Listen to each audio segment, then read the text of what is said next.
The weathered Marine stood tall, alone in his tribute, until a brotherhood of bikers arrived too. The old Marine stood tall and proud, his aged dress uniform hanging a bit looser on him than it had some 50 years ago. The shrapnel scars on his face and neck had long since faded from angry red to pale white, but the memories of that fateful day remained as vivid as ever. He was no stranger to pain, both physical and emotional, but today's pain would be a badge of honor. Private First Class John Wilson had seen and experienced more than most in his 75 years. The son of a farmer from a small Midwest town, he had enlisted in the Marine Corps on his 18th birthday, anxious to serve his country and make a difference in the world. That path had taken him to the jungles and rice paddies of Vietnam, where he had witnessed both the very worst and the very best of humanity. The worst had been the horrors of war, the friends and innocents lost, the scars that would never fully heal. But the best, that had been the unbreakable bonds formed with his fellow Marines, the brotherhood that transcended race, creed, or background. They were a band of brothers, forged in the crucible of combat, united by a love of country and a willingness to make the ultimate sacrifice. It was that spirit of sacrifice that had earned John his Purple Heart and Bronze Star some 5 decades ago. His platoon had been pinned down by enemy fire, hopelessly outnumbered and outgunned. As the radio operator, it had been John's job to call in air support and evacuate the wounded. But when an enemy grenade had landed in their midst, he hadn't hesitated. He threw himself on top of the grenade, shielding his platoon from the worst of the blast. The explosion had left him battered and bleeding, his uniform shredded, pieces of hot shrapnel embedded in his flesh. But as he lay there, ears ringing and vision blurred, he had felt a profound sense of peace. He had done his duty. He had protected his brothers. If he died now, it would be with honor. But John Wilson was a fighter. He survived his wounds, survived the war, came home and built a life and a family. Now, as the years advanced and his brothers in arms gradually passed on, it was more important than ever to honor their memory and their sacrifice. Which is why, on this crisp autumn morning, on the 50th anniversary of the day he nearly died for his country, John found himself standing at attention in front of the Vietnam Veterans Memorial for the small town's annual Veterans Day ceremony. His wife Martha had passed away 2 years ago, but his children and grandchildren looked on with misty eyes and proud smiles. As the first notes of the national anthem rang out, John raised his right hand in a slow, deliberate salute. The years fell away and he was no longer an old man, but a young private standing tall and proud. He felt the familiar ache in his shoulder, pull of old scar tissue, but he welcomed it. This pain was an old friend. He would hold this salute for as long as he could, ignoring the tremors in his arm, the sweat beading on his brow under his veteran's cap. He would hold it for his fallen comrades, for those who never made it home, for those who did but were never the same. He would hold it for every man and woman who had ever worn the uniform, who had ever sacrificed for something greater than themselves. And so PFC John Wilson stood, ramrod straight, eyes forward, as the anthem played on. The music washed over him, and for a moment he was transported back in time, back to a world of green jungle and gunfire, fear and courage, of brotherhood and sacrifice. The first notes faded away, but still John held his salute, even as his arm began to tremble, even as concerned murmurs rippled through the small crowd of onlookers. He would not waver. He would not bend. He could do this all day if he had to. And then the rumble began, low and distant at first, then quickly building. Pulsing roar that could only mean one thing: motorcycle. A lot of motorcycle. John held his position as the roar grew louder, closer. His curiosity piqued, but still he did not turn his head. Whatever else was happening, his mission remained the same. Honor, duty, sacrifice. The only question now was who these mysterious newcomers could be, and what business they had interrupting this solemn ceremony. As the first bikes rolled into view, John had a feeling he would soon find out. As the sound of rumbling engines filled the air, John maintained his salute, unwavering even as sweat trickled down his neck and his shoulders screamed in protest. He had endured far worse than this. The motorcycles came into view, a phalanx of gleaming chrome and black leather. They rode in tight formation, moving as one unit with military precision. At the head of the pack rode a grizzled figure, bearded and barrel-chested, his vest adorned with a faded eagle, globe, and anchor patch. A Marine, then. And by the looks of it, a Vietnam veteran like John himself. The bikers circled the perimeter of the ceremony, engines growling, before coming to a stop in a neat row facing John. The leader dismounted, removed his helmet, and strode forward. Came to a halt directly in front of John, eyes locking with the old Marines. For a long moment, the two men stared at each other, a silent communication passing between them. Then, slowly, deliberately, the biker raised his hand in a mirror image of John's salute. Behind him, the other bikers followed suit, dismounting and standing at attention, saluting in unison. A ripple of surprise ran through the gathered crowd. This was unexpected.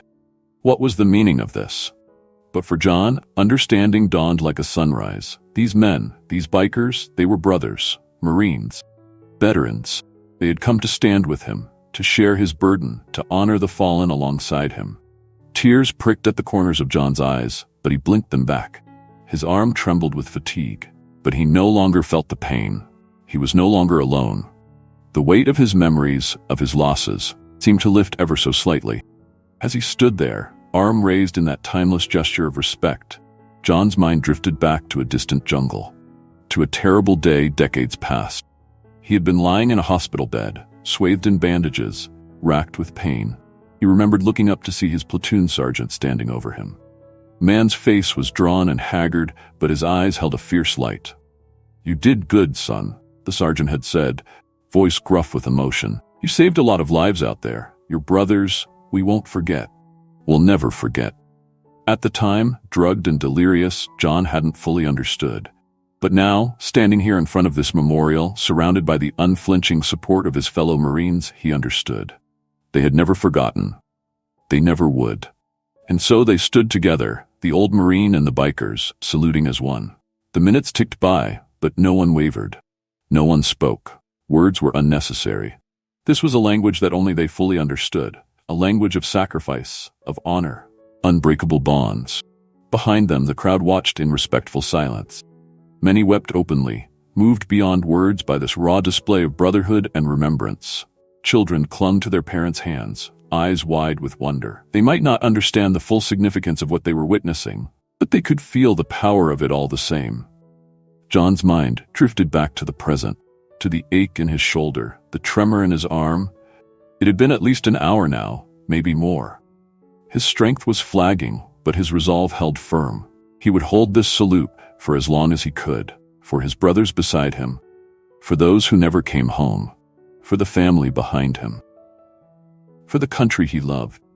But then, just when he thought he might falter, a new sound reached his ears over the purr of the idling bikes, the sound of movement. One by one, people emerged from the crowd. Veterans in faded uniforms, some stooped with age, others still tall and proud. Soldiers and sailors, airmen and Marines. Some bore the scars of combat, visible and invisible. All carried with them the weight of memory, service. Slowly, solemnly, they came to join the line, to stand with their brothers. They saluted too, some with crisp precision, others with trembling hands. But all stood resolute, united in purpose. John felt his heart swell, felt the moment expanding to contain something far greater than himself. This was more than just a gesture, more than a single instance of respect. This was a testament to the enduring spirit of the warrior, to the unbreakable bond of those who served. As the sun climbed higher in the sky, as the crowd looked on in reverent awe, the line of veterans stood unwavering.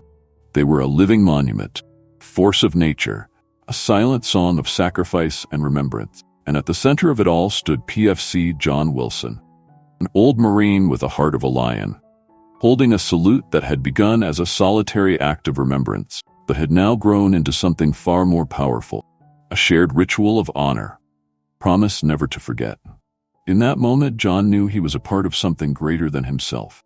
He was a thread in a vast tapestry of service and sacrifice that stretched back generations and would continue long after he was gone. And though his body was weary, his spirit soared. He was a Marine, always faithful, always brothers, always honored. The salute continued. The sun beat down on the assembled veterans, glinting off the chrome of the motorcycles, the brass of the old uniforms. The air was thick with the weight of emotion, of shared history, of unspoken understanding. John's arm burned with fatigue. His legs trembled beneath him. But he would not yield. Not now. Not with his brothers beside him. He focused on the flag waving gently in the breeze, on the eagle, globe, and anchor of the Marine Corps, on the faces of the fallen etched into the black stone of the memorial. Beside him, the biker leader stood resolute, his salute unwavering. John could sense the man's strength, could feel the depth of his conviction. This was a man who understood sacrifice, who lived by a code of honor. True Marine. As the minutes ticked by, the crowd grew restless.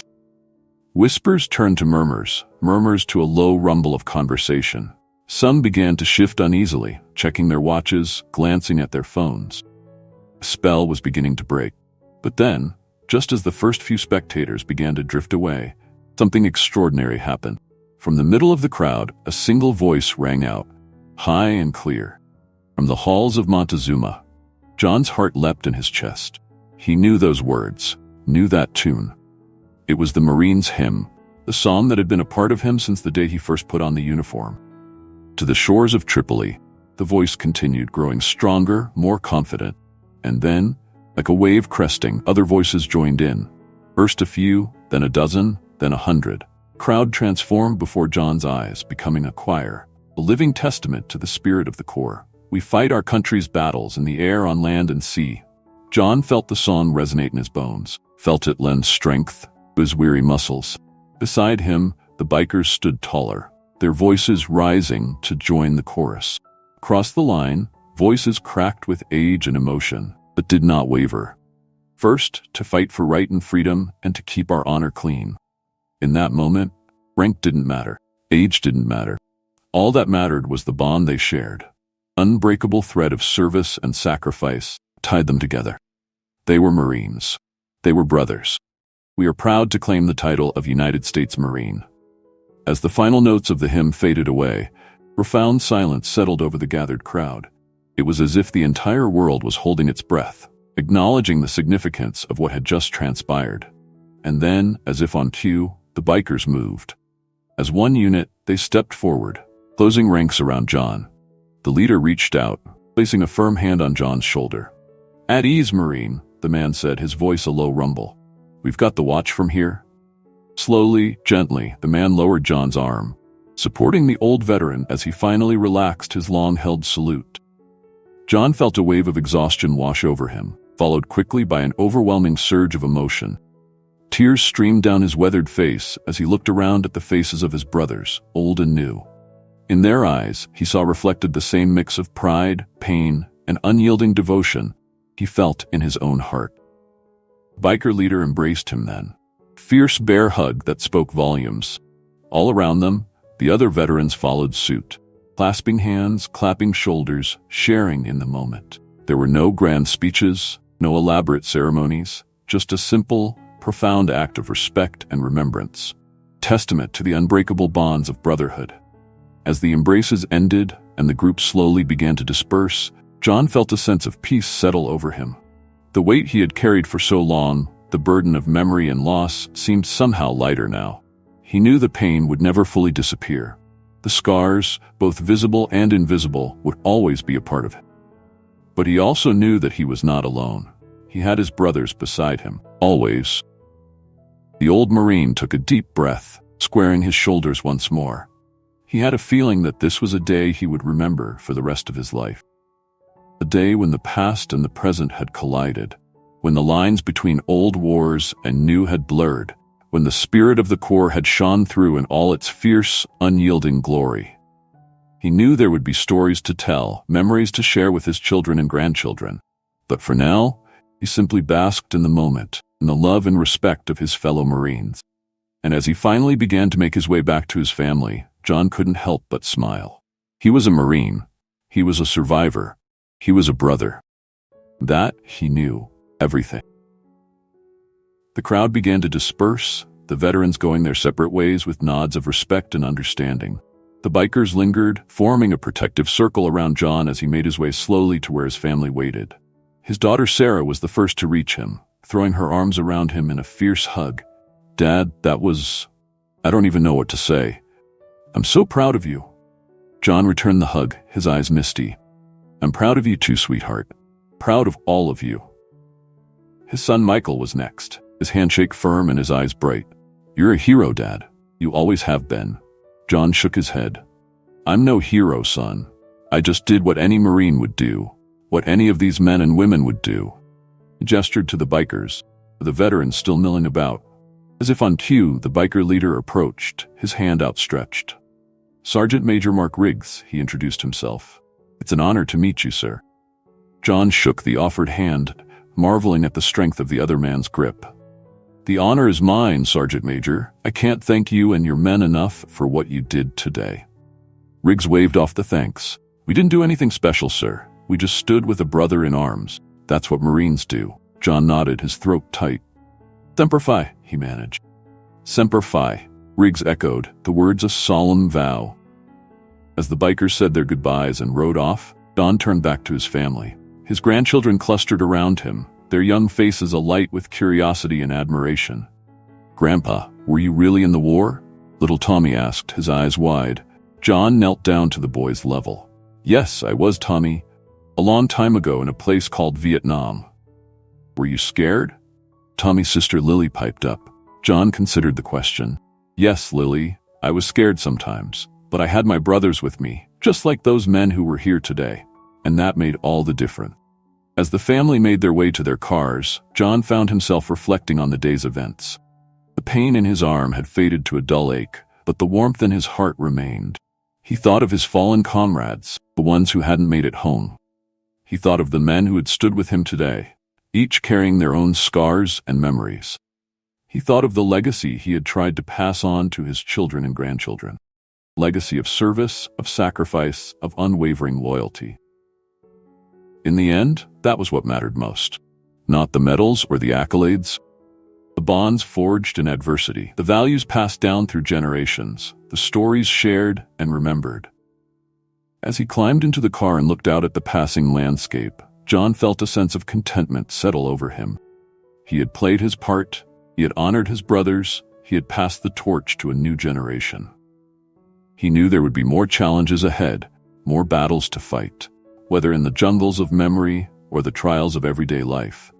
But he also knew he would never face them alone. For he was part of something greater than himself, a brotherhood that spanned decades and continents, a legacy that would endure long after he was gone. Closed his eyes, the melody of the Marines' hymn echoing in his mind. Semper Fidelis, he whispered to himself, always faithful. And as the car sped toward home, PFC John Wilson, USMC, smiled. He was at peace. He was where he belonged, with his family, with his brothers, in the hearts and memories of all who served. Marine, now and forever. The sun was setting as John settled into his favorite armchair, a steaming cup of coffee in his hand. The events of the day played through his mind like a film reel, each moment etched indelibly into his memory. He thought of the look on his grandchildren's faces as they listened to his stories, the awe and respect in their eyes. He thought of the solid grip of Sergeant Major Riggs's hand, the unspoken understanding that had passed between them. Most of all, he thought of the feeling of standing shoulder to shoulder with his brothers once more, united in purpose and spirit. It had been a day unlike any other. A day when the past and the present had collided in a powerful display of remembrance and respect. And yet, in many ways, it had been a day like countless others in John's life. A day of service, of sacrifice, unwavering devotion to the values that had defined him. As he sipped his coffee, John's eyes fell on the old photograph that hung on the wall opposite him. It showed a young Marine, standing tall and proud in his dress uniform, his face unmarked by the scars that would come later. John smiled softly, remembering the young man he had been. Fire that had burned in his belly, the certainty that had driven him forward. He had been so eager to serve, so ready to give everything for his country and his corps. And he had given much, more than most could ever understand. He had seen the very best and the very worst of humanity, experienced the highest highs and the lowest lows. He had lost friends, brothers, pieces of himself that he could never get back. But he had also gained something invaluable, something that could never be taken away. He had gained a sense of purpose, a code of honor, an unbreakable bond with those who had stood beside him in the trenches of war and the trials of peace. That bond, that sense of brotherhood, had been the one constant in his life, the one thing he could always count on. It had sustained him through the darkest of times, had given him the strength to keep going when all seemed lost. And now, as he sat in the twilight of his years, John knew that bond would sustain him still. He might no longer stand on the front lines, might no longer charge into battle with a rifle in his hands, but he would always be a Marine. He would always have his brothers beside him, in spirit, if not in body. He took another sip of his coffee, savoring the warmth, the bitterness, the familiarity. Outside, the world continued to turn, new generations rising to face new challenges. But in this moment, in this place, John was at peace. For he knew that he had lived a life of meaning, a life of purpose. He had served with honor, had fought for what he believed in, had made a difference in the world. And though his steps might be slower now, his hair grayer, his body marked by the passing of the years, his spirit remained undiminished. He was and always would be semper fidelis, always faithful. To his country, to his core, to his brothers, to the values that had guided him, the memories that sustained him, the legacy that would endure long after he was gone. PFC John Wilson, United States Marine Corps, closed his eyes, final thought drifting through his mind as he slipped into a contented sleep. Once a Marine, always a Marine. And in that moment, in that truth, he found peace.